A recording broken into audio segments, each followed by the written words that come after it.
West Memphis, Arkansas, 1993. A quiet southern town that most people pass through without a second thought. Nestled along the Mississippi River just across from Memphis, Tennessee, it was a working-class community with small diners, picket fences, and people who waved at strangers. Nothing bad ever seemed to happen here. That illusion shattered on May 5, 1993, the day 3 little boys vanished.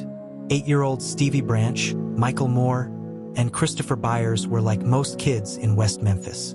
They rode bikes without helmets, played rough in the woods, and pushed curfews to the limit. On that particular Wednesday, the boys were last seen near Robin Hood Hills, a wooded area behind a residential neighborhood and across from the Blue Beacon Truck, Washington. It was a place where kids played, teens smoked, and adults warned each other to stay away. By nightfall, when the boys hadn't returned home, panic spread. Parents called neighbors. Neighbors called police. Flashlights bobbed through the woods. Search dogs were brought in. But the darkness yielded nothing but fear. The following morning, on May 6th, the horror revealed itself. The gruesome discovery. Detective Mike Allen, one of the first officers on scene, received a tip to check a drainage ditch near the woods. As he waded through the muddy water, his boot hit something unnatural. He knelt down and pulled out a small, naked body. Within minutes, 2 more bodies were found, all bound with shoelaces, nude, and brutally beaten. One of the boys, Christopher Byers, had suffered horrific mutilation to his genitals. The water was shallow, muddy, and cold, yet it now held the lifeless forms of 3 innocent children. News of the murder exploded across West Memphis. People wept in church pews. Reporters swarmed the area. The town that had once felt safe now felt cursed. But it wasn't just the brutality of the murders that stunned investigators. It was the eeriness, the precision of the bindings, the lack of blood at the scene, the absence of drag marks or footprints. The bodies had been washed clean by the ditch water. Whether by accident or design, nobody could tell. Then came the whispers. The rumors began. As investigators scrambled for leads, locals offered their own theories. Some insisted the boys had stumbled upon a ritual, a cult gathering, or something demonic in the woods. Others believed it was a stranger, a drifter, or a trucker passing through. One woman claimed to hear chants near the woods the night before. Another said she saw a man covered in mud fleeing the scene. None of the leads panned out, but something more sinister began to bubble beneath the surface. Moral panic. West Memphis, like much of America in the early 90s, was deep in the grip of satanic panic. The media had long been churning out tales of devil worshippers infiltrating small towns, daycare centers, and schools. The idea that Satanists were hiding in plain sight wasn't just fiction, it was widely believed. So when there were no obvious suspects, authorities turned to the idea that the murders were the work of a ritualistic killing, possibly satanic in nature. And if that were true, they figured, the killer wouldn't be some random drifter. He'd be one of their own. The pressure to solve the case. The investigation shifted rapidly. Chief Inspector Gary Gitchell, under pressure from both media and terrified citizens, promised the community a swift arrest. "We're confident we'll have this case solved very soon," he told cameras during a tense press conference. But confidence doesn't solve crimes. The lack of forensic evidence frustrated investigators. There were no fingerprints, no murder weapon, no definitive signs of a struggle outside the water. So they shifted their focus not on what they could prove but who they could suspect. That's when the name Damien Echols came up. The town misfit. At 18, Damien Echols was already known as an outsider. He wore black, read books on Wicca and the occult, and listened to Metallica and Slayer. He had a troubled history of mental illness and poverty. In the Bible Belt, that was more than enough to raise suspicion. Soon after, police zeroed in on Jason Baldwin, a quiet 16-year-old and Damien's close friend. Then came Jesse Miskelly Jr., a 17-year-old with a reported IQ of 72, borderline intellectually disabled, who had also been seen with the others. The boys weren't hiding. They hadn't run. They had no criminal records related to violence. But to the people of West Memphis, they looked guilty. They were teenagers who didn't go to church, wore trench coats in the heat, and didn't smile in public. They fit the town's idea of evil: coerced confession. On June 3, 1993, after a 12-hour interrogation, Jesse Misskelley finally broke. Exhausted, confused, and alone, he confessed, or tried to. His statements were riddled with contradictions. He got the time of the crime wrong, the number of attackers wrong, even the method of death. But he said just enough for police to move forward with arrests. That same day, all 3 boys were charged with capital murder.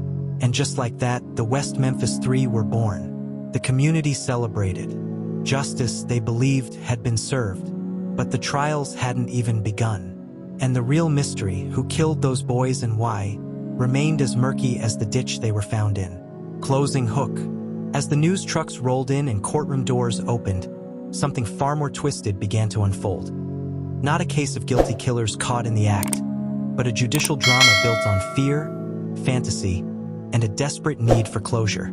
On June 3, 1993, less than a month after the grisly discovery in Robin Hood Hills, police arrested 3 teenagers from West Memphis: Damien Echols, Jason Baldwin, and Jesse Misskelley Jr. Their ages ranged from 16 to 18, and none had a prior history of violent crime.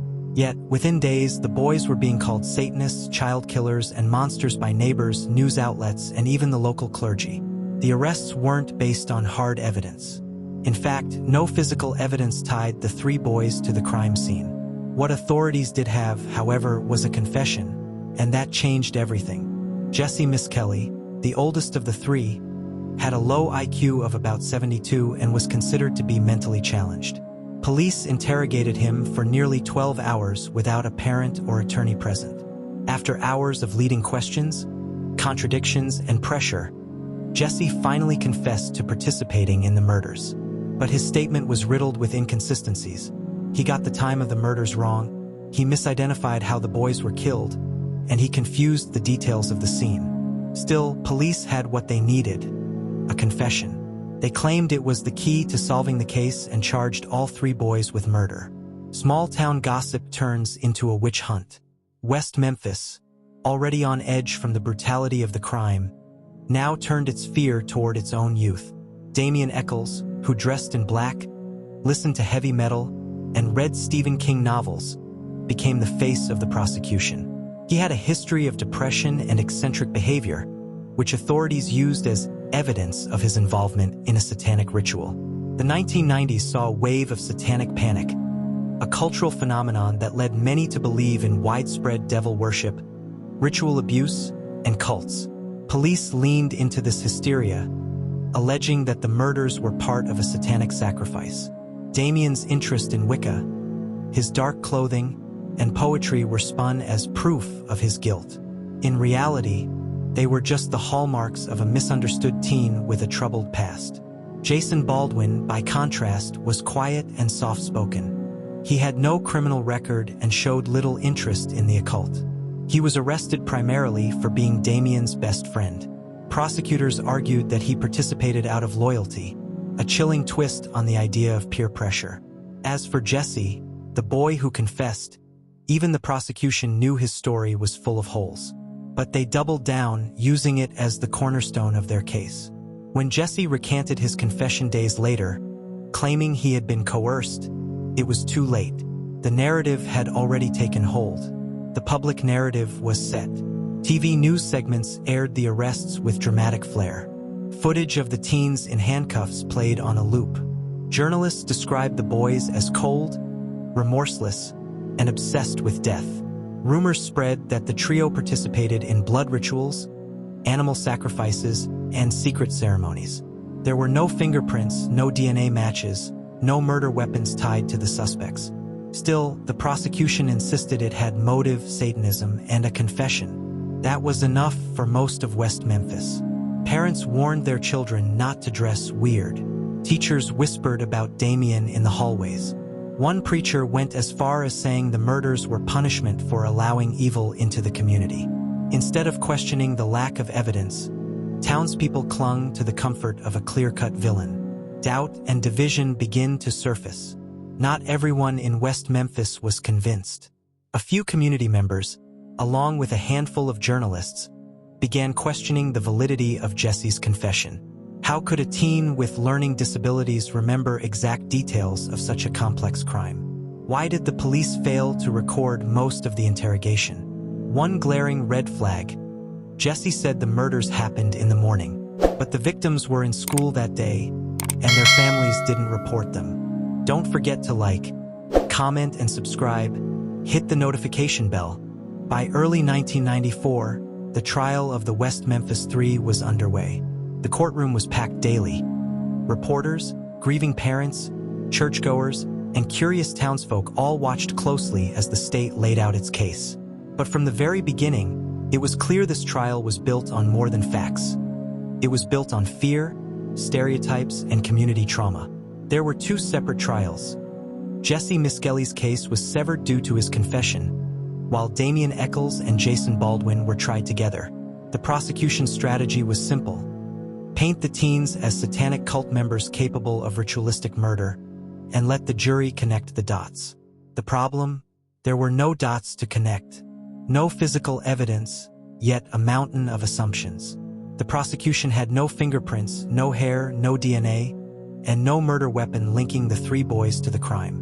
In fact, the autopsies revealed no signs of satanic ritual.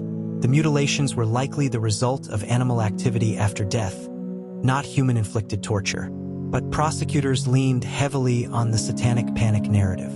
They brought in experts in occult crimes, including a man named Dale Griffiths, who claimed to have a doctorate in the occult from a questionable mail-order university.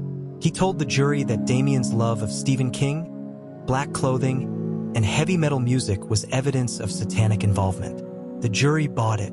They also saw footage of Jesse Miskelly's taped confession, despite the fact that it was riddled with inconsistencies and Jesse had recanted. The confession wasn't used in Damien and Jason's trial, but its very existence influenced the public's opinion and cast a long shadow. The power of prejudice over proof.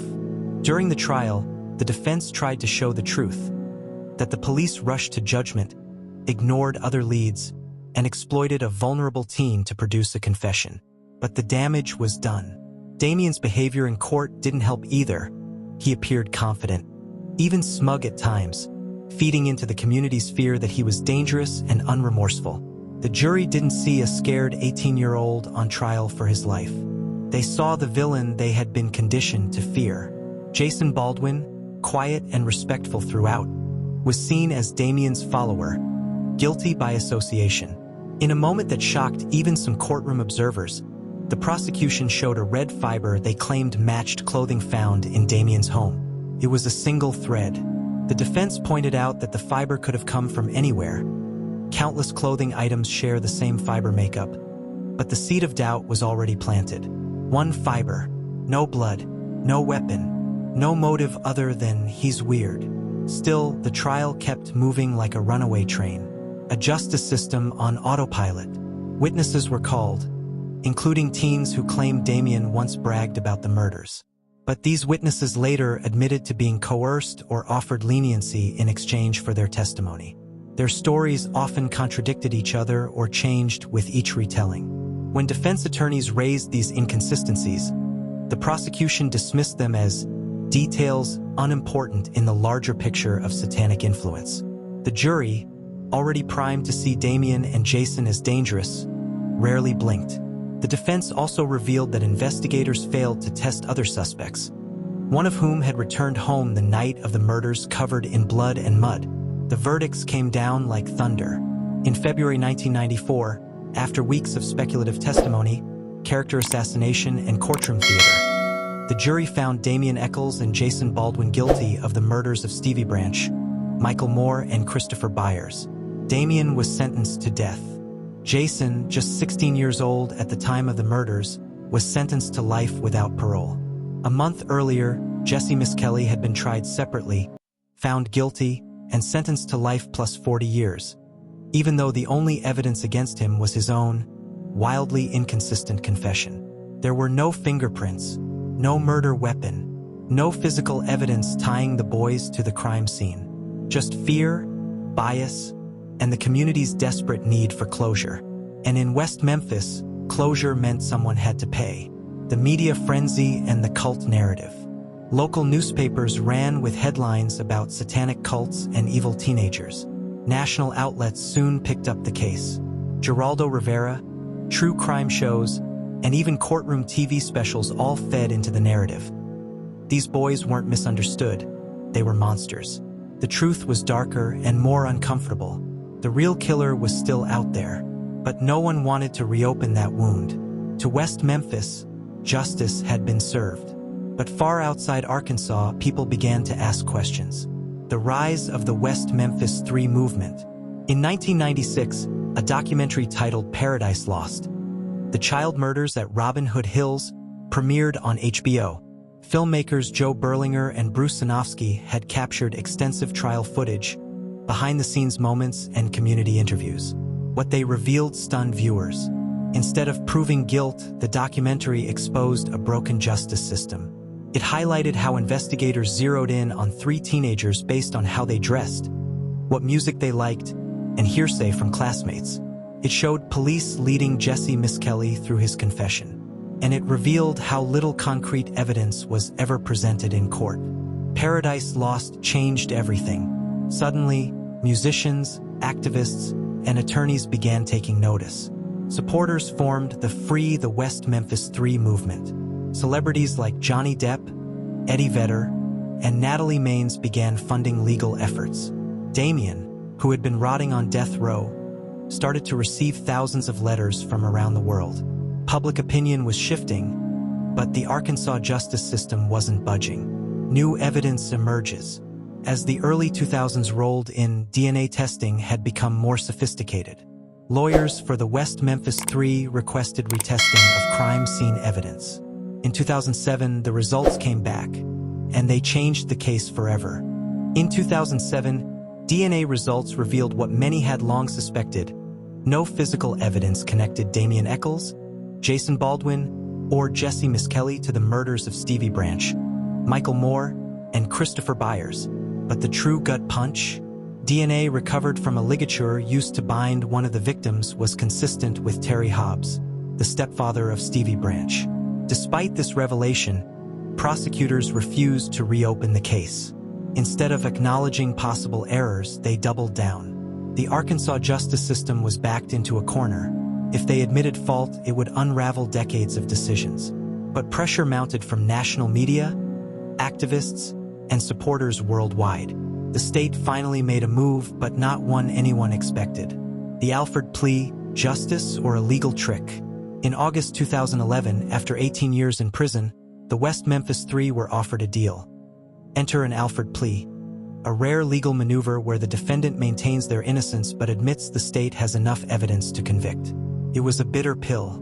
Accepting the plea meant no official admission of wrongful conviction. It meant the state didn't have to admit they'd imprisoned innocent men for nearly 2 decades. But it also meant freedom, especially for Damien Echols, who had been on death row for 18 years. All three agreed. They walked out of prison as free men, but not exonerated. To this day, they are still considered convicted murderers in the eyes of the law, even as the court of public opinion sees them as victims of a modern-day witch hunt. After freedom, life beyond bars. Freedom was not a fairy tale. Jesse Miskelly struggled to adjust to life outside. Jason Baldwin focused on criminal justice reform and eventually became a paralegal. Damien Echols, perhaps the most publicly visible of the three, moved to New York and began speaking out about wrongful convictions. He also wrote a memoir and practiced ceremonial magic, which he says helped him survive the trauma of death row. But none of them have received compensation from the state of Arkansas. No apologies. No investigation into who truly killed the 3 boys in 1993. And Terry Hobbs? He denies any involvement to this day. Despite mounting suspicion and the DNA match, no charges have ever been filed against him. Unanswered questions in West Memphis. Even now, the town remains divided. Some still believe the 3 teenagers were guilty, clinging to the original narrative they were fed in the 1990s. Others are outraged, ashamed of how their town became a national symbol of injustice. What happened in West Memphis is more than a local tragedy. It's a case study in how fear, bias, and flawed systems can destroy lives. And worst of all, The real killer of 3 8-year-old boys may still be free. Final thoughts. A case that still haunts. Small Town, Big Secrets doesn't just describe the West Memphis Three. It captures the dangerous power of presumption and the chilling silence that can echo for decades in the absence of truth. The case may be closed on paper, but for the families of Stevie, Michael, and Christopher, for the West Memphis Three, and for those who still search for justice, it's anything but over. Don't forget to like, comment, and subscribe. Hit the notification bell.